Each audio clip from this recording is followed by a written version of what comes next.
Somebody asked me if I can talk a bit about procrastination. Well, there are a few things which I have studied and especially which I have experienced even before I had the chance to understand this mechanism of procrastination.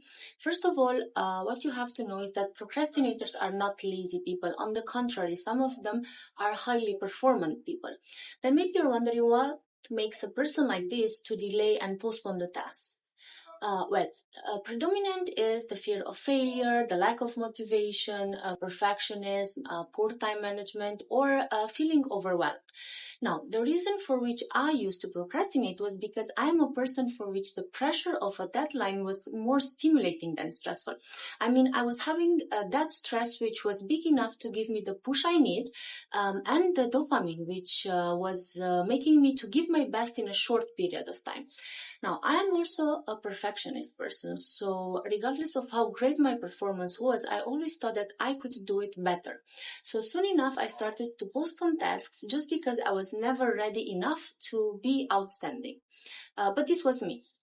Besides that, there are people which unconsciously they want to avoid the pain given by the failure. So out of the fear that they cannot meet expectations and they have no self-confidence at all, they rather avoid or postpone than face it. There are also the ones which they cannot make up their mind. They are so undecided and they struggle for too long time with the decision taking that they end up procrastinating. Anyway, one of the reasons for which most of the people procrastinate is the lack of motivation. Now, motivation is linked to the brain reward system, right? So when we engage in actions that our brain perceives them as rewarding or pleasurable, it releases dopamine, which gives you a high level of motivation. But when we engage in tasks that are perceived as boring or difficult or unenjoyable, our brain decreases the dopamine release, so the motivation will be decreased. All this happen on an unconscious level. What you have to keep in mind is that regardless of the reason for which you procrastinate, if you repeat this behavior or this action, it will become a habit.